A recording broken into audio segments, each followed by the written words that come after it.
एक छोटे से गांव में रामू नाम का किसान अपनी पत्नी विमला के साथ रहता था। उनके पास खाने के लिए बहुत कम था, पर एक शाम उनकी किस्मत बदलने वाली थी। विमला, आज भी खेत में कुछ खास नहीं हुआ। लगता है आज फिर आधे पेट ही सोना पड़ेगा। कब तक ऐसा चलेगा? हमारे पास तो फूटी कौड़ी भी नहीं बची। बेटा, बहुत भूख लगी है, क्या कुछ खाने को मिलेगा? महाराज, हमारे पास ज्यादा तो नहीं, पर जो है उसमें से आधा आपका है। आइए। रामू की दयालुता देखकर साधु बहुत प्रसन्न हुए। जाने से पहले उन्होंने रामू को एक साधारण सी दिखने वाली मुर्गी दी। रामू, तुम्हारी सेवा से मैं खुश हूँ। ये लो, ये कोई साधारण मुर्गी नहीं है। ये हर सुबह एक सोने का अंडा देगी। पर याद रखना, संतोष ही सबसे बड़ा धन है। सोने का अंडा? क्या सच में महाराज? आपका बहुत बहुत धन्यवाद। अगली सुबह जब रामू सोकर उठा तो उसे अपनी आंखों पर विश्वास नहीं हुआ। मुर्गी के नीचे एक चमकता हुआ सोने का असली अंडा था। रामू, देखो, साधु महाराज सच कह रहे थे। अब हम शहर के सबसे अमीर लोग बन जाएंगे। हाँ विमला, अब हमारे सारे दुख खत्म हो गए। हमें अब और कुछ नहीं चाहिए। दिन बीतते गए, रामू और विमला अमीर हो गए, लेकिन अमीरी के साथ साथ विमला के मन में लालच भी बढ़ने लगा। रामू, एक दिन में सिर्फ एक ही अंडा मिलता है। इस मुर्गी के पेट में तो सैकड़ों अंडे होंगे। क्यों ना हम इसे काटकर सारे अंडे एक साथ निकाल ले? नहीं विमला, साधु जी ने कहा था कि संतोष रखना। ये गलत होगा। तुम डरपोक हो। सोचो, अगर सारे अंडे मिल गए तो हम राजा रानी की तरह रहेंगे। हमें सालों इंतजार नहीं करना पड़ेगा। विमला की बातों में आकर रामू ने एक धारदार चाकू उठाया और उस जादुई मुर्गी को मार दिया। ये क्या हुआ? इसके पेट में तो एक भी अंडा नहीं है। ये तो आम मुर्गियों जैसी ही निकली। हाय, ये मैंने क्या कर दिया? लालच में आकर हमने उस मुर्गी को भी खो दिया जो हमें रोज सोना देती थी। अब रामू और विमला के पास न मुर्गी थी और न ही सोने के अंडे। उन्होंने अपने लालच की वजह से अपना भविष्य कुल्हाड़ी से काट दिया था। मुर्गी को खोने के बाद रामू और विमला के घर में सन्नाटा छा गया। उनकी आलीशान जिंदगी अब उन्हें काट खाने को दौड़ रही थी। मैंने तुम्हारी बात क्यों मानी विमला? आज हमारे पास वो जादुई मुर्गी होती तो हमें कभी चिंता नहीं करनी पड़ती। मुझे लगा था मैं बुद्धिमानी कर रही हूँ, पर मेरा लालच हम दोनों को ले डूबा। अब हम फिर से उसी गरीबी में पहुँच जाएंगे। धीरे धीरे उनका जमा किया हुआ धन खत्म होने लगा। गांव के लोग जो कभी उनकी अमीरी से जलते थे, अब उनका मजाक उड़ाने लगे। आज घर में आखिरी मुट्ठी अनाज बचा है। सोने के अंडे खत्म हुए तो मानो सुख भी खत्म हो गया। हमें फिर से मेहनत करनी होगी रामू, लेकिन इस बार ईमानदारी और सब्र के साथ। एक साल बीत गया। रामू और विमला फिर से मेहनत मजदूरी करने लगे थे। एक दोपहर वही साधु महाराज दोबारा उनके द्वार पर आए। बेटा रामू, कैसे हो? तुम्हारी जादुई मुर्गी कैसी है? महाराज, हमसे बहुत बड़ी भूल हो गई। लालच में आकर हमने उस बेजुबान को मार दिया। हमें क्षमा कर दें। साधु की आंखों में गुस्सा नहीं बल्कि एक गहरी सीख थी। उन्होंने रामू को ऊपर उठाया। मैंने तुम्हें वो मुर्गी तुम्हारी दयालुता के लिए दी थी, पर तुमने उसे अपने लालच की भेंट चढ़ा दिया। क्या अब तुम्हें समझ आया कि सोने का अंडा कीमती था या तुम्हारा संतोष? महाराज, हमें समझ आ गया है कि रातों रात अमीर बनने की चाहत इंसान को अंधा कर देती है। हमें वो मुर्गी वापस नहीं चाहिए। बस आशीर्वाद दीजिए कि हम मेहनत से कभी न डरें। साधु ने उन्हें कोई जादुई चीज तो नहीं दी, पर जाते जाते कुछ बीज दिए और कहा कि मेहनत का फल सोने से भी महंगा होता है। ये साधारण बीज हैं, इन्हें बो और पसीना बहाओ। जो फल मिलेगा वो कभी खत्म नहीं होगा।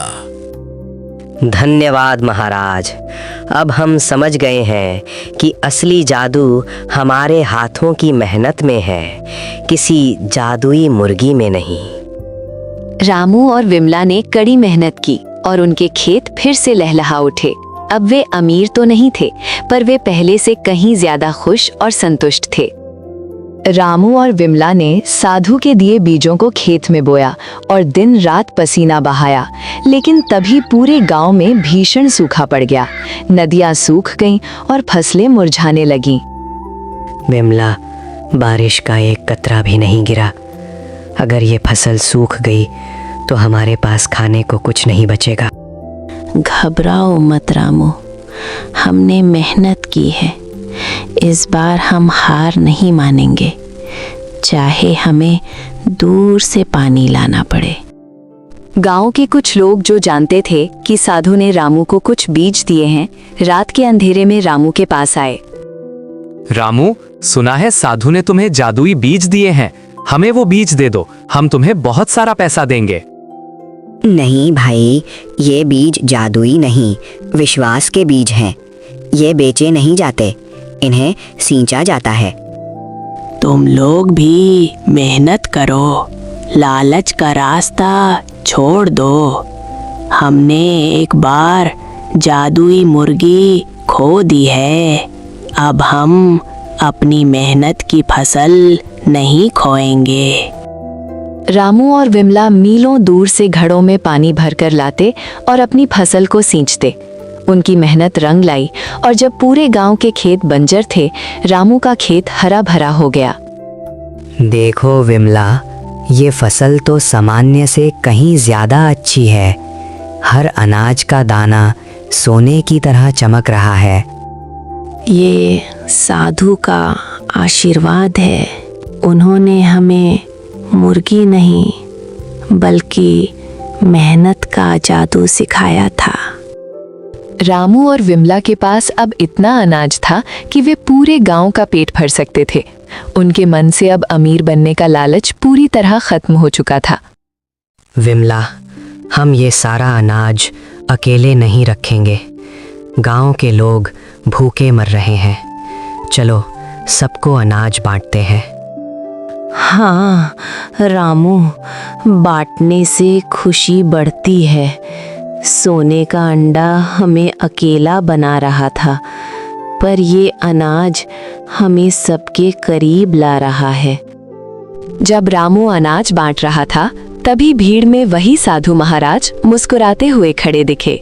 वे धीरे से रामू के पास आए। बेटा रामू, आज तुम्हारी परीक्षा पूरी हुई। जब तुम्हारे पास जादुई मुर्गी थी, तब तुम अकेले अमीर होना चाहते थे। आज जब तुम्हारे पास खुद की मेहनत का अनाज है, तो तुम सबको खिला रहे हो। महाराज, असली जादू मुर्गी के पेट में नहीं, बल्कि साफ नीयत और कड़ी मेहनत में है। सोने के अंडे से बड़ा सुख दूसरों की मदद करने में है।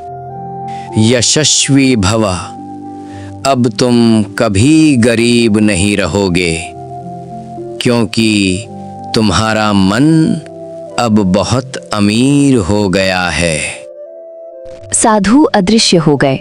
रामू और विमला ने अपनी मेहनत से न केवल अपना घर संवारा बल्कि पूरे गांव को खुशहाल बना दिया। अब उनके पास सोने के अंडे तो नहीं थे, पर सोने जैसा दिल जरूर था। साल बीतते गए। रामू और विमला अब बूढ़े हो चुके थे। उनके पास अब अपार धन दौलत नहीं थी, लेकिन उनके खेत हमेशा लहलहाते रहते थे। उनका एक बेटा था, आर्यन, जो शहर से पढ़कर वापस आया था। हैरानी से, पिताजी, आप अभी भी इस पुरानी तकनीक से खेती करते हैं? शहर में तो लोग मशीनों और रसायनों से रातों रात फसल उगा लेते हैं। बेटा, हमने एक बार जल्दी अमीर बनने की कोशिश की थी, जिसका फल बहुत कड़वा था। ये ज़मीन हमारी माँ है, इसे प्यार और सब्र से सींचना पड़ता है। गांव में एक नया व्यापारी आया, जिसने सुना था कि रामू के पास कभी सोने का अंडा देने वाली मुर्गी थी। वो आर्यन को बहकाने लगा। आर्यन, तुम्हारे पिता बूढ़े हो गए हैं। उनके पास एक रहस्य था। अगर तुम वो जादुई मुर्गी ढूंढ लो तो तुम्हें इस मिट्टी में पसीना बहाने की जरूरत नहीं पड़ेगी। क्या सच में ऐसा कुछ था? मुझे पिताजी से वो रहस्य उगलवाना होगा। एक रात आर्यन ने रामू से उस मुर्गी के बारे में पूछा। रामू समझ गया कि लालच की बीमारी अब उसके बेटे को अपनी गिरफ्त में ले रही है। बेटा, वो मुर्गी जादुई नहीं थी, वो हमारा लालच था जिसने हमें अंधा कर दिया था। मैंने उसे अपने हाथों से मारा था और उस दिन मैंने सीखा कि शॉर्टकट हमेशा विनाश की ओर ले जाता है। बेटा, असली जादू उस मुर्गी में नहीं, उस पछतावे में था जिसने हमें इंसान बनाया। क्या तुम फिर से वही गलती दोहराना चाहते हो? आर्यन पूरी रात सोचता रहा। सुबह उसने देखा कि उसके माता पिता कमजोरी के बावजूद खेत में काम कर रहे हैं। उसे अपनी सोच पर शर्म आई। मुझे तुम्हारी मशीनों और जादुई कहानियों की जरूरत नहीं है। मेरे पिता ने मुझे मेहनत की जो विरासत दी है, वो किसी भी सोने के अंडे से महंगी है। तुम मूर्ख हो, तुम अपनी किस्मत लात मार रहे हो। नहीं, मैं अपनी किस्मत खुद लिख रहा हूँ। रामू और विमला शांति से इस दुनिया से विदा हुए। उनकी मृत्यु पर पूरा गांव रोया, क्योंकि उन्होंने संकट के समय सबको अनाज दिया था। आज मुझे समझ आया, पिताजी ने उस जादुई मुर्गी को खोकर जो ज्ञान पाया था, वही असली सोना है। गांव के बीचों बीच रामू की एक मूर्ति लगाई गई, जिसके हाथ में सोने का अंडा नहीं बल्कि अनाज की बालियां थीं। लोग आज भी उस कहानी को याद करते हैं कि जादुई मुर्गी मर सकती है, पर मेहनत का जादू कभी नहीं मरता। रामू के जाने के बाद आर्यन ने अपने पिता की सीख को सिर्फ खेतों तक सीमित नहीं रखा। उसने गांव के बच्चों के लिए एक पाठशाला खोली। बच्चों, याद रखना, जीवन में कोई जादुई मुर्गी नहीं होती। तुम्हारी बुद्धि और तुम्हारी मेहनत ही वो मुर्गी है जो तुम्हें सफलता के सोने के अंडे देगी। लेकिन आर्यन भैया, क्या अमीर बनना बुरा है? अमीर बनना बुरा नहीं है, पर दूसरों को पीछे छोड़कर या गलत रास्ते से अमीर बनना विनाशकारी है। सालों बाद गांव में फिर से भारी अकाल पड़ा, लेकिन इस बार गांव वाले डरे नहीं थे। रामू ने उन्हें अनाज जमा करना और जल संरक्षण सिखाया था। रामू, देखो सब कैसे मिलजुल कर काम कर रहे हैं। काश तुम ये देख पाते।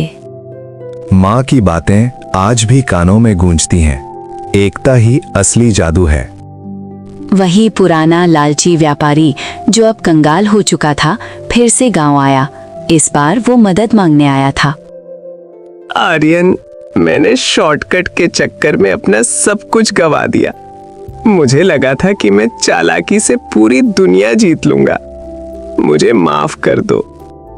उठो भाई, मेरे पिता कहते थे कि माफी मांगने वाला और मेहनत करने वाला कभी छोटा नहीं होता।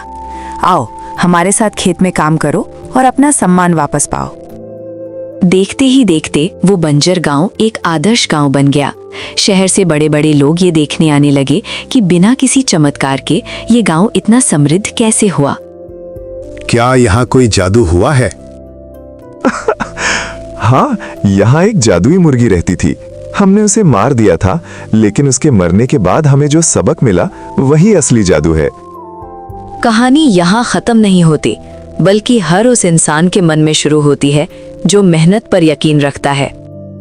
संतोष ही परम सुख है।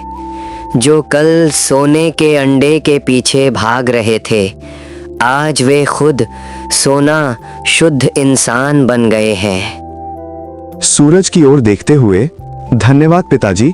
जादुई मुर्गी चली गई, पर जादू छोड़ गई। और इस तरह एक साधारण किसान की असाधारण सीख ने आने वाली कई पीढ़ियों को लालच के अंधकार से बचा लिया। समय बदला और गांव के पास एक बड़ा शहर बस गया। शहर के लोग और कंपनियां रामू के गांव की उपजाऊ जमीन को खरीदना चाहती थीं, ताकि वहां बड़ी फैक्ट्रियां लगा सके। आर्यन, हमें जमीन के बदले तुम्हें इतना पैसा देंगे कि तुम्हारी 7 पीढ़ियां बैठकर खाएंगी। ये तुम्हारे पिता की जादुई मुर्गी से भी बड़ा खजाना है। साहब, मेरे पिता ने एक बार सोने के लालच में अपनी सबसे कीमती चीज खो दी थी। ये जमीन हमारी माँ है और माँ को बेचा नहीं जाता। अफसर ने गांव के दूसरे लोगों को बरगलाना शुरू किया। कुछ लोग फिर से पुराने लालच के जाल में फंसने लगे। आर्यन, हमें पैसा चाहिए। खेती में बहुत मेहनत है। हमें वो शॉर्टकट चाहिए जो तुम्हारे पिता को मिला था। भाइयों, याद करो वो दिन जब हमारे पास खाने को दाना नहीं था। पैसा खत्म हो जाएगा, पर ये जमीन हमें हमेशा पालती रहेगी।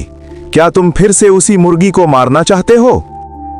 तभी भीड़ के बीच से वही पुराना साधु प्रकट हुआ। वो अब बहुत वृद्ध लग रहा था, पर उसकी आंखों में वही चमक थी। रामू का बेटा आज भी वही खड़ा है जहां उसका पिता खड़ा था। आर्यन, अगर मैं तुम्हें फिर से वही जादुई मुर्गी दे दूं, तो क्या तुम ये जमीन बेच दोगे?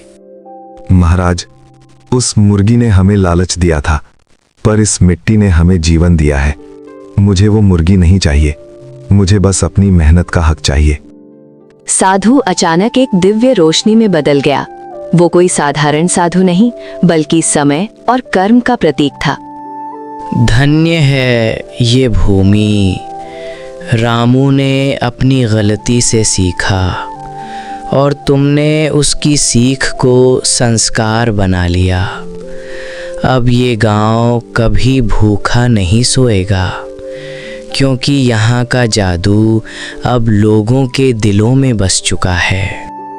मुझे माफ करें, मैं यहाँ फैक्ट्री लगाने आया था, पर अब मैं यहाँ खेती की पाठशाला खोलने में आपकी मदद करूंगा। कहानी के अंत में रामू के पोते पोतियां उसी खेत में खेल रहे हैं जहाँ कभी वो जादुई मुर्गी रहा करती थी। दादाजी, क्या सच में वो मुर्गी सोने के अंडे देती थी? हाँ बेटा, लेकिन वो अंडे सोने के नहीं, धैर्य के थे। जिसने उन्हें संभाला वो अमर हो गया। सूरज ढल रहा था और पूरा गांव सुनहरी रोशनी में चमक रहा था, मानो हर घर खुद एक सोने का अंडा बन गया हो। रामू और विमला की कहानी अब एक लोक कथा बन चुकी थी, जो हर इंसान को याद दिलाती है कि असली जादू चमत्कार में नहीं, चरित्र में होता है। गांव अब एक समृद्ध आदर्श ग्राम बन चुका था। आर्यन ने अपने पुराने मिट्टी के घर को एक संग्रहालय में बदल दिया था, जहां उस पुराने जादुई चाकू को रखा गया था जिससे मुर्गी मारी गई थी। ये चाकू हमें याद दिलाता है कि एक गलत फैसला कितनी बड़ी खुशियां छीन सकता है। ये लालच का स्मारक है। क्या आप अभी भी उस मुर्गी को याद करते हैं?